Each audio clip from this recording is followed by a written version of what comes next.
Hello student, welcome to CRP academy. CRP একাডেমিতে তোমাদের সকলকে স্বাগত এবং প্রত্যেককে গুড মর্নিং। তো আমরা আপকামিং ওয়েস্ট বেঙ্গল পুলিশ এবং কলকাতা পুলিশ পরীক্ষাকে লক্ষ্য করে প্রত্যেকদিন সকাল 7টা থেকে 40টি করে বাছাই করা জিকে প্রশ্নোত্তরের মাধ্যমে জিকে প্র্যাকটিস সেট করছি এবং আজকে আমরা 17 নম্বর জিকে প্র্যাকটিস সেট করব। তো সিআরপি একাডেমিতে নতুন হয়ে থাকলে চ্যানেলকে সাবস্ক্রাইব করবে, পাশের বেল আইকনটা প্রেস করে রাখবে এবং টেলিগ্রামে যুক্ত হয়ে যাবে। তো আজকে ক্লাসে যে গুরুত্বপূর্ণ 40টি প্রশ্ন উত্তর রয়েছে সেগুলো এক এক করে দেখে নেব। দেখো, প্রথম প্রশ্ন কারেন্ট অ্যাফেয়ার্স উপর থেকে। প্রথম সিনবাক্স যৌথ সেনা মহড়া পরিচালিত হচ্ছে কোন কোন দেশের মধ্যে? প্রত্যেকটা প্রশ্ন চলাকালীন তোমরা নিজেরাই চেষ্টা করবে সঠিক উত্তরগুলো কমেন্ট বক্সে কমেন্ট করার এবং আমার উত্তরের সাথে তোমাদের উত্তরগুলো মেলানোর চেষ্টা করবে, প্র্যাকটিসটা হয়ে যাবে। তো প্রথম সিনব্যাক্স যৌথ সেনা মহড়া পরিচালিত হচ্ছে অপশন সি, ভারত এবং কম্বোডিয়ার মধ্যে। নেক্সট 2 নম্বর প্রশ্ন।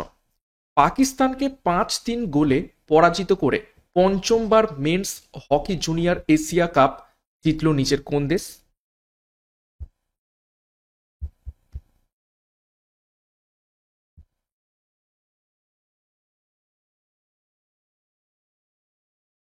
তো সঠিক উত্তর হবে option A, Bharat. Next 3 number প্রশ্ন। সম্প্রতি প্রয়াত রাজ মানচন্দা কোন খেলার সঙ্গে যুক্ত ছিলেন?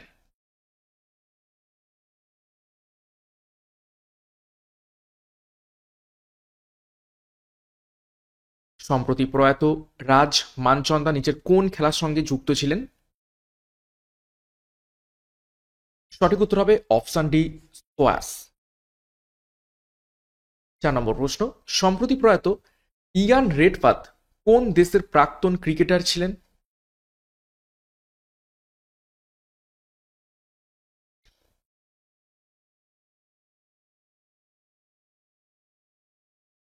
তো 4 নম্বর প্রশ্নের সঠিক উত্তর হবে অপশন ডি, তিনি অস্ট্রেলিয়ার প্রাক্তন ক্রিকেটার ছিলেন। নেক্সট একটি গুরুত্বপূর্ণ ঘোষণা তোমাদের জন্য। সিআরপি একাডেমির তত্ত্বাবধানে পুলিশ যোদ্ধা ব্যাচ 2025 লঞ্চ করা হয়েছে, যেখানে পুলিশ পরীক্ষার সেরা প্রস্তুতি তোমরা পাবে, সম্পূর্ণ প্রিলি এবং মেন্সের প্রস্তুতি পাবে। প্রত্যেকটা পরীক্ষার সিলেবাস এবং এক্সাম প্যাটার্ন অনুযায়ী প্রত্যেকটা বিষয়ের উপর থেকে প্রত্যেকটা অধ্যায় ধরে ধরে প্রায় 200+ এখান থেকে তোমরা অধ্যায় ভিত্তিক ডেসক্রিপটিভ প্যাটার্নে থিওরি কনসেপ্ট ক্লিয়ার করানো হবে, তার উপর থেকে প্রশ্ন উত্তর, সাথে মক টেস্ট এবং পিডিএফ স্টাডি মেটেরিয়াল, এবং পরীক্ষার সর্বাধিক প্রশ্নগুলোর রেকর্ড রয়েছে। তো অলরেডি বহু সংখ্যক স্টুডেন্ট যুক্ত হতে শুরু করে দিয়েছে। তোমরা যারা এখনো যুক্ত হতে চাও তারা যোগাযোগ করো 9647553612 নাম্বারে। এই ব্যাচ কোর্স 13ই ডিসেম্বর থেকে শুরু হতে চলেছে।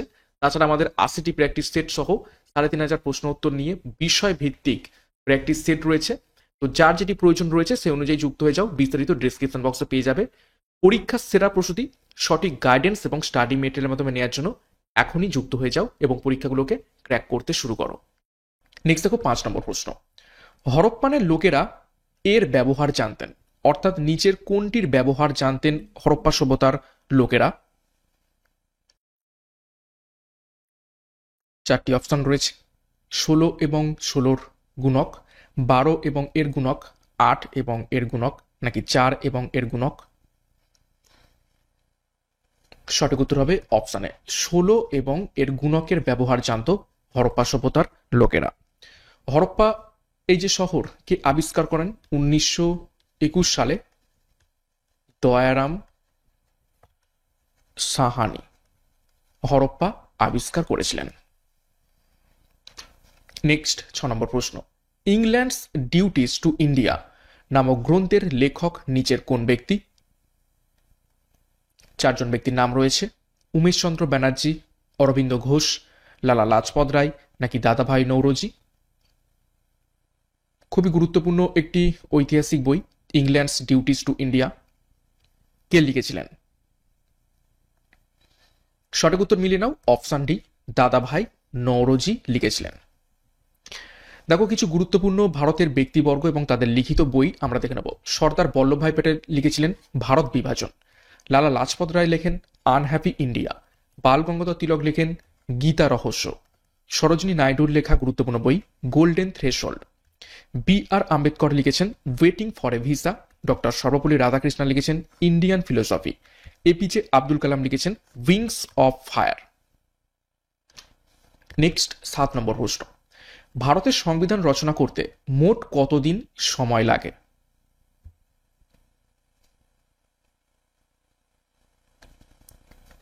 গুরুত্বপূর্ণ প্রশ্ন, বহুবার পরীক্ষাতে এসেছে, তো একদম গায়ে গায়ে অপশানগুলো রয়েছে, শুধু দিনের হেরফের রয়েছে। তো এখানে সঠিক উত্তর হবে অপশানে 2 বছর 11 মাস 18 দিন সময় লেগেছে ভারতের সংবিধান রচনা করতে। এবং কতগুলো সেশন? 11 সেশন, 11টি সেশনের মাধ্যমে। নেক্সট দেখো 8 নম্বর প্রশ্ন, কততম সংবিধান সংশোধনে সম্পত্তির অধিকার বাতিল করা হয়েছে? আগে সম্পত্তির অধিকার আমাদের মৌলিক অধিকারের মধ্যে ছিল, কিন্তু নিচের কোন সংবিধান সংশোধনে সেই সম্পত্তির অধিকারকে আমাদের মৌলিক অধিকারের তালিকা থেকে বের করে দেওয়া হয়েছে এবং সেটা বর্তমানে একটি আইনি অধিকারে পরিণত হয়েছে? সঠিক উত্তর হবে অপশন বি 44তম সংবিধান সংশোধনী। এটা হয়েছিল 1978 সালে। বর্তমানে এই যে সম্পত্তির অধিকার কত নম্বর আর্টিকেলে রয়েছে? Article 300A part 12। নেক্সট 9 নম্বর প্রশ্ন, ড্যাশের মধ্যে ডানকান প্যাসেজ অবস্থিত? নিচের কোন দুটি স্থানের মধ্যে দিয়ে ডানকান প্যাসেজ প্রবাহিত হচ্ছে?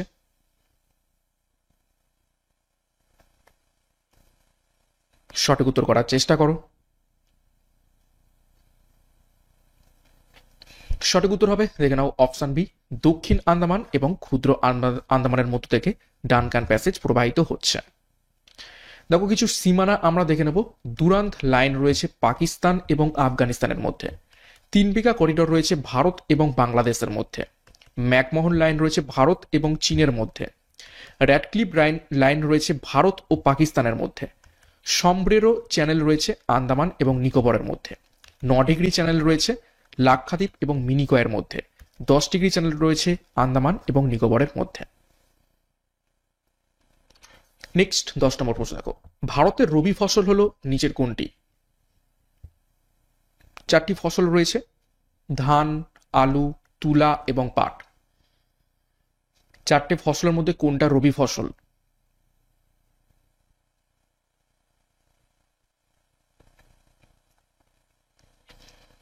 এখানে সঠিক উত্তর হবে অপশন বি, আলু একটি রবি ফসল। বাদবাকি ধান, তুলা এবং পাট এগুলো সবই খারিফ ফসল। তো দেখো রবি ফসল কি? রবি শস্য হলো এমন ফসল যা ভারত, পাকিস্তান এবং বাংলাদেশে শীতকালে, মূলত কোথায় হয়?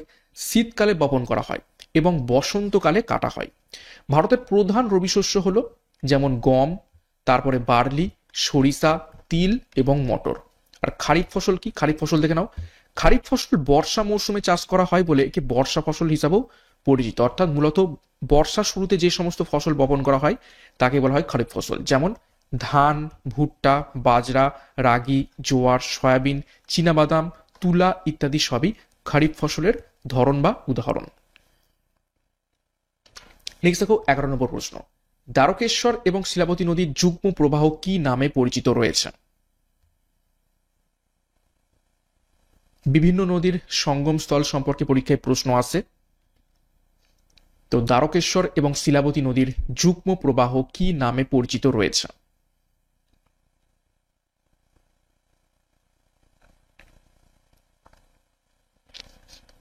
সঠিক উত্তর হবে অপশন বি, রূপনারায়ণ নদী নামে পরিচিত রয়েছে। দেখো কিছু গুরুত্বপূর্ণ নদীর নাম এবং তাদের সঙ্গমস্থল কি নামে পরিচিত একটু দেখে নেব। অলকানন্দা এবং ধৌলিগঙ্গা বিষ্ণু প্রয়াগ নামে পরিচিত। অলকানন্দা এবং সরস্বতী কেশব প্রয়াগ নামে পরিচিত। অলকানন্দা এবং নন্দাকিনী নন্দ প্রয়াগ নামে পরিচিত। অলকানন্দা এবং পিণ্ডার কর্ণ প্রয়াগ নামে পরিচিত। অলকানন্দা এবং মন্দাকিনী রুদ্র প্রয়াগ নামে পরিচিত। অলকানন্দা এবং ভাগীরথী নদীর সঙ্গমস্থল দেবপ্রয়াগ নামে পরিচিত রয়েছে। 12 নম্বর প্রশ্ন, ভারতের দ্বিতীয় জনবহুল জেলা সেন্সাস 2011 অনুসারে নিচের কোনটি? স্টার মার্ক করবে। খুবই বাছাই করা হাই লেভেল এবং স্ট্যান্ডার্ড প্রশ্নোত্তর করছি upcoming clerkship, food SI, miscellaneous এবং ওয়েস্ট বেঙ্গল এবং কলকাতা পুলিশের জন্য। প্রত্যেকদিন ফলো করতে থাকো, প্র্যাকটিসটা কিন্তু অনেক হবে। সঠিক উত্তর হবে অপশন বি। উত্তর 24 পরগনা ভারতের দ্বিতীয় জনবহুল জেলা সেন্সাস 2011 অনুসারে। 13 নম্বর প্রশ্ন, 2 খণ্ড বরফকে একত্রে চাপ দিলে জোড়া লাগে, এর কারণ কি? দেখো সায়েন্স থেকে কিছু গুরুত্বপূর্ণ প্রশ্ন উত্তর দেখব। 2 খণ্ড বরফকে যদি আমরা একত্রে চাপ দিই তাহলে বরফ দুটো জোড়া লেগে যাবে, এর কারণ কি? 4টি অপশন। চাপ বাড়লে গলনাঙ্ক বৃদ্ধি পায়, চাপ বাড়লে গলনাঙ্ক হ্রাস পায়, চাপ কমলে গলনাঙ্ক হ্রাস পায়, নাকি কোনোটিই নয়? সঠিক উত্তর হবে অপশন বি। চাপ বাড়লে গলনাঙ্ক হ্রাস পেয়ে যায়, যে কারণে দুটো বরফ একত্রে চাপ দিলে সেই যে জোড়ার মুখে সেখানে গলনাঙ্ক হ্রাস পেয়ে গেল, তো সেইখানে কি হবে, জায়গাটা জুড়ে যাবে। নেক্সট 14 নম্বর প্রশ্ন, জলের বাষ্পীভবনের লীন তাপ কত? বেশ কয়েকবার প্রশ্নটা পরীক্ষাতে এসেছে, বিভিন্ন পরীক্ষাতে, তো স্টার মার্ক করবে, পরীক্ষায় আসতে পারে সায়েন্সের উপর থেকে। জলের বাষ্পীভবনের লীন তাপ কত? সঠিক উত্তর হবে অপশন বি, 537 ক্যালোরি পার গ্রাম। নেক্সট 15 নম্বর প্রশ্ন, ম্যাগনেসিয়ামের একটি আকরিক হলো নিচের কোনটি? 4টি অপশন রয়েছে দেখো, জিপসাম, ম্যাগনেটাইট, ক্যালামাইন, নাকি ডলোমাইট?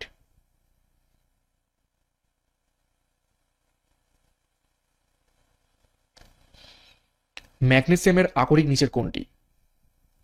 সঠিক উত্তর অপশন ডি, ডলোমাইট ম্যাগনেসিয়ামের একটি আকরিক। দেখো কিছু গুরুত্বপূর্ণ আমরা ধাতু এবং সেই ধাতুর যে আকরিক সেগুলোর নাম দেখে নেব। সিসা অর্থাৎ লেড, তার আকরিক গ্যালেনা।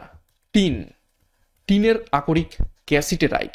নিকেলের আকরিক মিলরাইট। কোবাল্টের আকরিক কোবাল্টাইট। পারদের আকরিক সিন্নেবার। ক্যাডমিয়ামের আকরিক গ্রিনোসাইট। অ্যান্টিমনির আকরিক দেখো স্টিবেনাইট। এছাড়া বিসমাথের আকরিক বিসমাথাইট এবং ম্যাঙ্গানিজের আকরিক পাইরোলুসাইট। খুবই গুরুত্বপূর্ণ তথ্য দেখলাম। এই এক্সট্রা নোটসগুলো কিন্তু ভালোভাবে দেখবে। এক্সট্রা নোটসগুলো আমি প্রত্যেকটা ক্লাসেই বিভিন্ন প্রশ্নের সাথে রাখছি, যাতে করে তোমরা প্রশ্নটা তো জানছই, সাথে এক্সট্রা নোটসটাও জানো, সেখান থেকে যদি প্রশ্ন পরীক্ষাতে আসে সেখান থেকেও তোমরা উত্তরগুলো করতে পারো। 16 নম্বর প্রশ্ন, টাইপ মেটালে কি কি থাকে? অর্থাৎ নিচের কোন কোন ধাতুর সংমিশ্রণে টাইপ মেটাল গঠিত হয়ে থাকে? 4টি অপশন রয়েছে, ভালো করে দেখে উত্তর করার চেষ্টা করবে।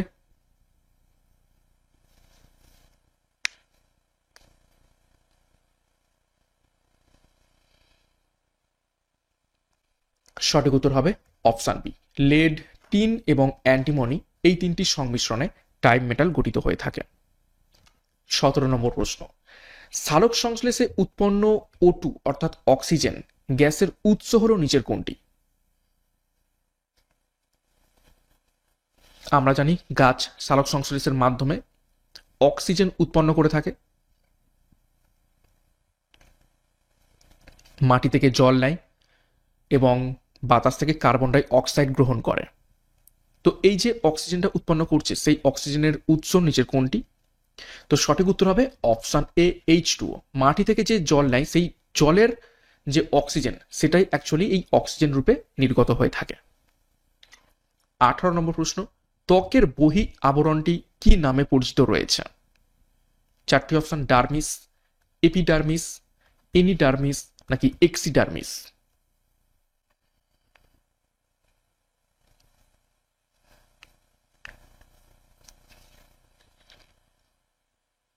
সঠিক উত্তর অপশন বি, এপিডার্মিস নামে পরিচিত রয়েছে ত্বকের বহির আবরণটি। 19 নম্বর প্রশ্ন দেখো, সোয়ান কোষ নিম্নলিখিত কোন অংশে দেখা যায়? 4টি অপশন, অ্যাকশন, ডেনড্রাইট, কোষ দেহ, নাকি প্রান্তপুরুষ?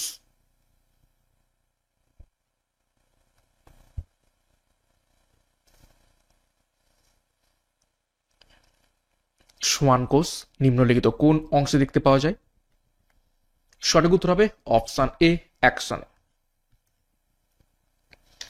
20 নম্বর প্রশ্ন, 500 এবং 1000 টাকার নোট বাতিল ঘোষিত হয়েছিল নিচের কোন তারিখে কোন সালে?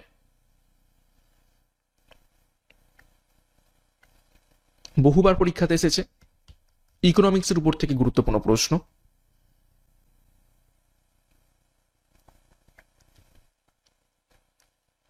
সঠিক উত্তর অপশন এ, 8 নভেম্বর 2016 সাল।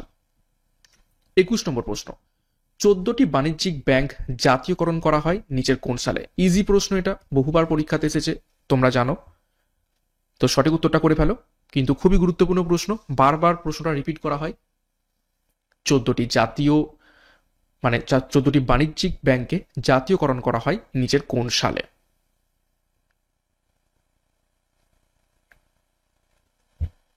সঠিক উত্তর হবে অপশন এ, 1969 সালে।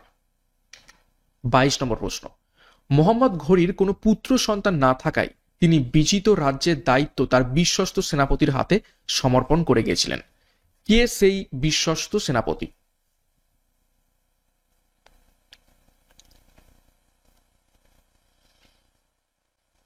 মোহাম্মদ ঘুরির কোনো পুত্র সন্তান না থাকায় তিনি বিজিত রাজ্যের দায়িত্ব তার বিশ্বস্ত সেনাপতির হাতে সমর্পণ করে গেছিলেন। তো কে সেই বিশ্বস্ত সেনাপতি? 4টি অপশন, মালিক কাফুর, নাসির উদ্দিন, ইলতুৎমিশ নাকি কুতুবুদ্দিন আইবক?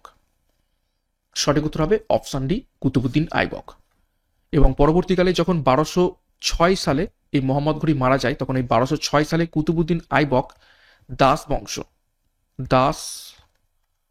বংশের প্রতিষ্ঠা করেন।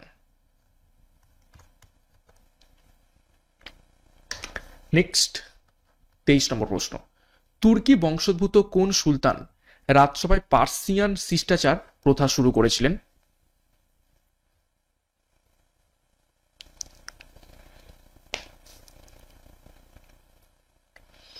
নিচের কোন তুর্কি বংশোদ্ভূত সুলতান রাজসভায় পার্সিয়ান শিষ্টাচার প্রথা শুরু করেছিলেন? সঠিক উত্তর হবে অপশন এ, গিয়াসউদ্দিন বলবন। দেখো ডিটেলসে, পার্সিক দৃষ্টান্ত অনুসরণ করে বলবন দরবারে পাইবস কথার অর্থ কি? সুলতানের পায়ে চুম্বন করা, তার শক্তি স্বীকার করা। এবং সিজদা আরো একটি প্রথা, যেটা হচ্ছে নতজানু হয়ে সম্রাটকে প্রণাম করা। এই দুটো প্রথা চালু করেন। পরীক্ষায় ঘুরিয়ে প্রশ্ন আসতে পারে যে সিজদা এবং পাইবস এই দুটো প্রথা কে চালু করেছিলেন? সঠিক উত্তর হয়ে যাবে তখন গিয়াসউদ্দিন বলবন। এবং তিনি ছিলেন প্রথম যিনি ভারতে পার্সিয়ান উৎসব নওরোজ ফেস্টিভ্যাল চালু করেন। এখন বর্তমানে এই নওরোজ ফেস্টিভ্যাল কোথায় দেখতে পাওয়া যায়? জম্মু অ্যান্ড কাশ্মীরে দেখতে পাওয়া যায়। পরীক্ষায় এখান থেকেও প্রশ্ন আসে। নেক্সট দেখো 24 নম্বর প্রশ্ন, প্রথম রাজ্যসভা কবে গঠিত হয়?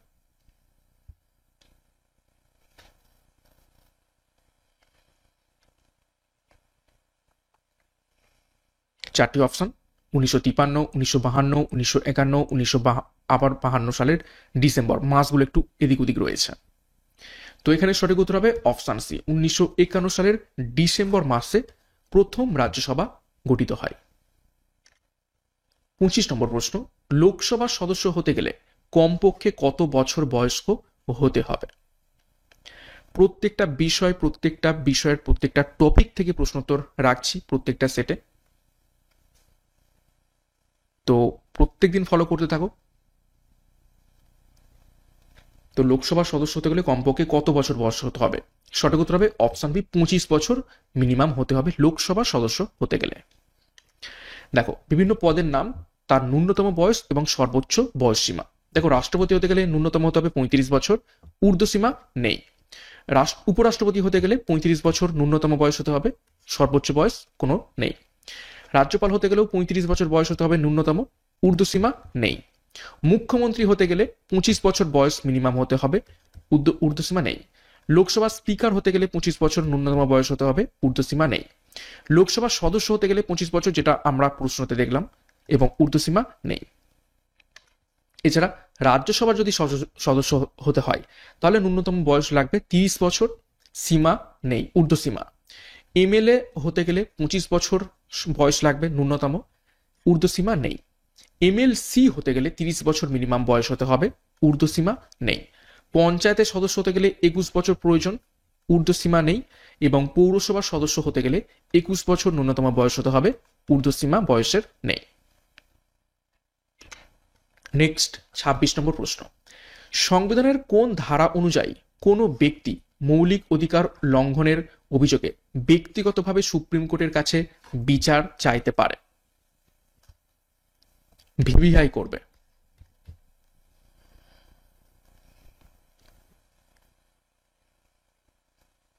নিচের কোন ধারা অনুযায়ী একজন ব্যক্তি তার মৌলিক অধিকার যদি লঙ্ঘন হয় তাহলে সুপ্রিম কোর্টের কাছে বিচার চাইতে যেতে পারে? সঠিক উত্তর হবে অপশানে ধারা 32।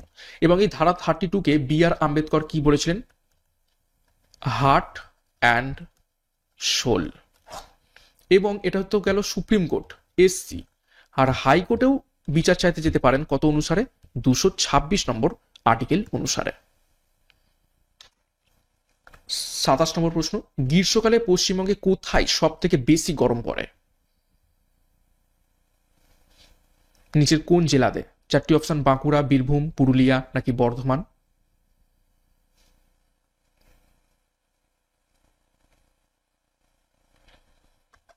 সঠিক উত্তর হবে অপশন সি, পুরুলিয়াতে। 28 নম্বর প্রশ্ন, জলপাইগুড়ি শহরটি কোন নদীর তীরে অবস্থিত রয়েছে?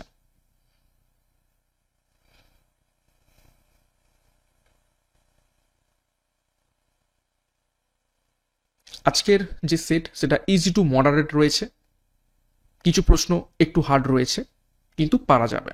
তো সঠিক উত্তর হবে অপশানে তিস্তা নদীর তীরে রয়েছে জলপাইগুড়ি শহরটি। নেক্সট দেখো কিছু গুরুত্বপূর্ণ পশ্চিমবঙ্গের শহর এবং কোন কোন নদ নদীর তীরে অবস্থিত একটু দেখে নেব। জলপাইগুড়ি শহরটি তিস্তা এবং করলা নদীর তীরে অবস্থিত। শিলিগুড়ি শহরটি মহানন্দা এবং বালাসন নদীর তীরে অবস্থিত। আলিপুরদুয়ার শহরটি কালাজানি নদীর তীরে অবস্থিত। কোচবিহার শহরটি তোরসা নদীর তীরে অবস্থিত। দুর্গাপুর শহরটি দামোদর নদীর তীরে অবস্থিত। কাটোয়া শহরটি ভাগীরথী নদীর তীরে অবস্থিত রয়েছে। এছাড়া ইলামবাজার শহরটি অজয় নদীর তীরে অবস্থিত। কৃষ্ণনগর শহরটি জলঙ্গি নদীর তীরে অবস্থিত। বোলপুর শহরটি কোপাই নদীর তীরে অবস্থিত রয়েছে। নেক্সট 29 নম্বর প্রশ্ন, জনসংখ্যায় পশ্চিমবঙ্গের ক্ষুদ্রতম জেলা নিচের কোনটি?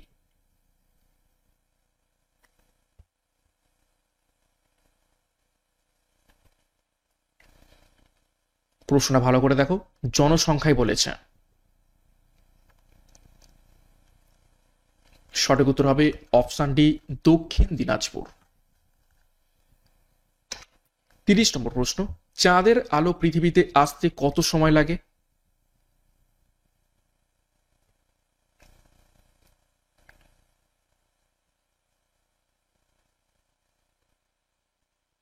সঠিক উত্তর হবে অপশানে 1.3 সেকেন্ড। প্রশ্নটা কি বলেছে? চাঁদের আলো যদি সূর্য থেকে পৃথিবীতে বলতো তখন হতো 8 মিনিট 20 সেকেন্ড। 31 নম্বর প্রশ্ন, কোবল এক পুরো কথাটি কি? অ্যাকচুয়ালি কোবলের পুরো কথা কি? কম্পিউটার থেকে গুরুত্বপূর্ণ প্রশ্ন, কম্পিউটার সংক্রান্ত। 4টি অপশন ভালো করে দেখে উত্তর করবে। সঠিক উত্তর হবে option B, common business oriented language হয়ে যাবে কোবলের ফুল ফর্ম। 32 নম্বর প্রশ্ন, C, C plus plus, Java এগুলো কিসের উদাহরণ?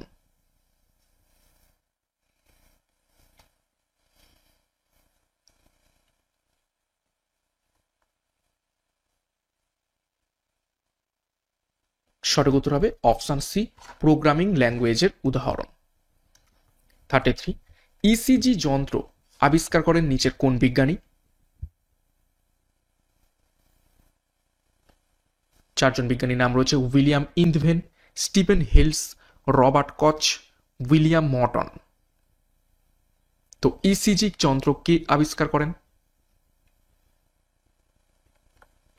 সঠিক উত্তর হবে অপশন এ, উইলিয়াম ইন্ডভেন।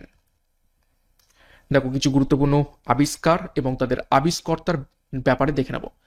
ফাউন্টেন পেন আবিষ্কার করেন ওয়াটারম্যান। বল পেন আবিষ্কার করেন লাজলো বিরো এবং জে জে লাউড। ইলেকট্রন আবিষ্কার করেন জে জে টমসন। প্রোটন আবিষ্কার করেন রাদারফোর্ড। নিউট্রন আবিষ্কার করেন চ্যাডউইক। ডিনামাইট আবিষ্কার করেন আলফ্রেড নোবেল। আণবিক বোমা আবিষ্কার করেন অটো হ্যান। অক্সিজেন আবিষ্কার করেন জে প্রিস্টলি এবং হাইড্রোজেন আবিষ্কার করেন এইচ ক্যাভেন্ডিস। গুরুত্বপূর্ণ তথ্য। নেক্সট 34, পাষাণপুরী উপন্যাসটি কার রচনা করা?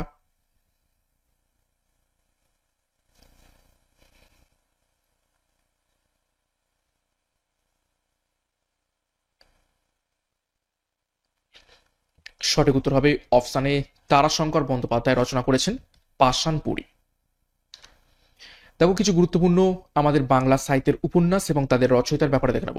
মৃত্যুক্ষুধা উপন্যাসটি রচনা করেন নজরুল ইসলাম। পথের দাবি উপন্যাসটি রচনা করেন শরৎচন্দ্র চট্টোপাধ্যায়। চাঁদের পাহাড় উপন্যাসটি রচনা করেন বিভূতিভূষণ বন্দ্যোপাধ্যায়। গণদেবতা রচনা করেন তারাশঙ্কর বন্দ্যোপাধ্যায়। হাজার চুরাশির মা রচনা করেন মহেশ্বতা দেবী। সুবর্ণলতা এই উপন্যাসটি রচনা করেন আশাপূর্ণা দেবী। প্রথম আলো রচনা করেন সুনীল গঙ্গোপাধ্যায়। ভুবন সোম রচনা করেন বলাই চাঁদ মুখোপাধ্যায়। পদ্মা নদীর মাঝি রচনা করেন মানিক বন্দ্যোপাধ্যায়। নেক্সট 35, ইউনিসেফের সদর দপ্তর কোথায় অবস্থিত রয়েছে?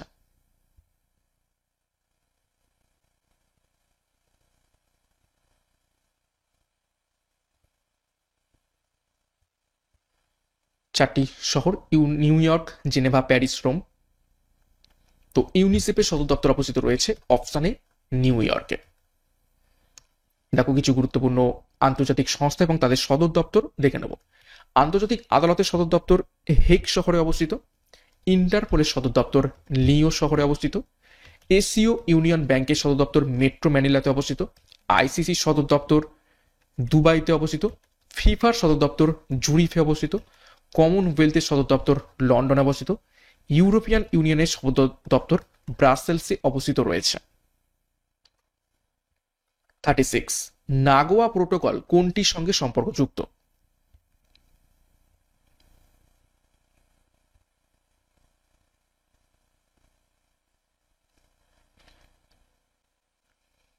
সঠিক উত্তর হবে অপশন ডি, জীব বৈচিত্র্যের সাথে সম্পর্কিত রয়েছে নাগোয়া প্রোটোকল।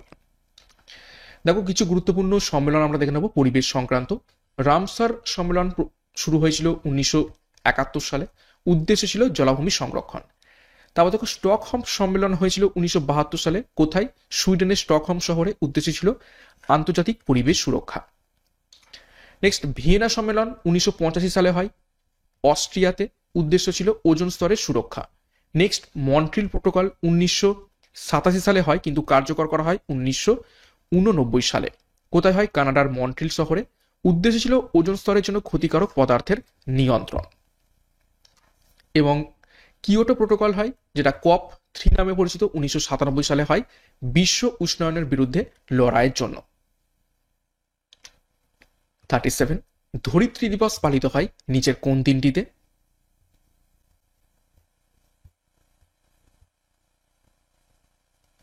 চারটি অপশন 5 জুন, 22 এপ্রিল, 16 সেপ্টেম্বর এবং 12 মে। সঠিক উত্তর অপশন বি, 22 এপ্রিল। দেখো কিছু গুরুত্বপূর্ণ দিবস সম্পর্কে একটু তথ্য থেকে নেই। 26 জানুয়ারি আন্তর্জাতিক শুল্ক বা কাস্টমস দিবস। 2রা ফেব্রুয়ারি বিশ্ব জলাভূমি দিবস। 8ই মার্চ আন্তর্জাতিক নারী দিবস। 25 এপ্রিল বিশ্ব ম্যালেরিয়া দিবস। 31 মে বিশ্ব ধূমপান দিবস বা তামাক মুক্ত দিবস। 12 জুন বিশ্ব শিশু শ্রম প্রতিরোধ দিবস। 38 নম্বর প্রশ্ন, আদ্দিস আবাবা যে দেশের রাজধানী সেটি হলো নিচের কোনটি? চারটি দেশের নাম রয়েছে দেখো, ঘানা, জাম্বিয়া, ইথিওপিয়া এবং কেনিয়া। কোন দেশের রাজধানীর নাম আদ্দিস আবাবা? সঠিক উত্তর অপশন সি, ইথিওপিয়া। দেখো কিছু গুরুত্বপূর্ণ দেশ এবং তাদের রাজধানীর নাম দেখে নেব। ইরানের রাজধানী তেহরান। ইরাকের রাজধানী বাগদাদ। ইসরায়েলের রাজধানী জেরুজালেম। কিরগিজস্তানের রাজধানী বিশকেক। কম্বোডিয়ার রাজধানী নমপেন। কুয়েতের রাজধানী কুয়েত সিটি। কাতারের রাজধানী দোহা। 39, ভারতের সর্বপ্রাচীন ফুটবল প্রতিযোগিতা নিচের কোনটি? চারটি অপশন: আইএফএ শিল্ড, সন্তোষ ট্রফি, রোভার্স কাপ নাকি দুরান্ত কাপ। সঠিক উত্তর হবে অপশন ডি, দুরান্ত কাপ ভারতের সর্বপ্রাচীনতম ফুটবল কাপ। দেখো ডিটেলসে, 1888 সালে অনুষ্ঠিত হয় ভারতের প্রাচীনতম ফুটবল প্রতিযোগিতা দুরান্ত কাপ। এটি বিশ্বের তৃতীয় প্রাচীনতম ফুটবল প্রতিযোগিতা এবং এফএ কাপ এবং স্কটিশ কাপের পরেই এর স্থান। 40 নম্বর প্রশ্ন এবং আজকের ক্লাসের শেষ প্রশ্ন, কে 3টি গোল টেবিল বৈঠকেই প্রতিনিধিত্ব করেন?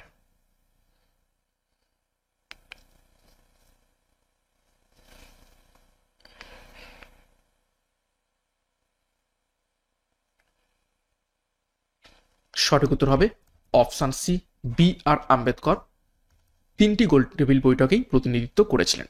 ওকে, তো এই ছিল গুরুত্বপূর্ণ 40টা প্রশ্ন উত্তর আজকের ক্লাসের মধ্যে। 40-এর মধ্যে কার কত স্কোর হয়েছে অবশ্যই কমেন্ট বক্সে কমেন্ট করে জানাবে এবং প্রশ্নপত্র আজকের কেমন ছিল সেই ব্যাপারেও মন্তব্য করবে। খুবই স্ট্যান্ডার্ড এবং হাই লেভেল প্রশ্ন উত্তর প্র্যাকটিস করছি প্রত্যেকটা টপিক থেকে, প্রত্যেকটা সাবজেক্ট থেকে, যাতে করে ওভারঅল প্রত্যেকটা টপিক তোমাদের কভার আপ হয় পরীক্ষার আগে। এবং প্রত্যেক দিন সকাল 7টা থেকে এই ক্লাসগুলো ফলো করতে থাকো, এখান থেকে অনেক অনেক প্রশ্ন তোমাদের প্র্যাকটিস হবে এবং কভার হবে। ক্লাসটা শেষ করার আগে আরও একবার গুরুত্বপূর্ণ ঘোষণা, পুলিশ যোদ্ধা ব্যাচ 2025 সম্পূর্ণ পুলিশ পরীক্ষার প্রস্তুতির জন্য প্রিলি এবং মেন্সের। তো যোগাযোগ করো 9647553612 নাম্বারে। এছাড়া আমাদের প্র্যাকটিস সেট যার যেটি প্রয়োজন রয়েছে সে অনুযায়ী যুক্ত যাও পরীক্ষার সেরা প্রস্তুতি, সঠিক গাইডেন্স এবং স্টাডি মেটেরিয়ালের মাধ্যমে নেওয়ার জন্য। বিস্তারিত ডিসক্রিপশন বক্সে পেয়ে যাবে। তো সিআরপি একাডেমিতে নতুন হয়ে থাকলে চ্যানেলকে সাবস্ক্রাইব করো, পাশের বেল আইকনটা প্রেস করে রাখো এবং টেলিগ্রামে যুক্ত হয়ে যাও। তো আজকের মতো ক্লাসটাকে নিয়ে শেষ করছি। প্রত্যেককে all the best, thank you, by.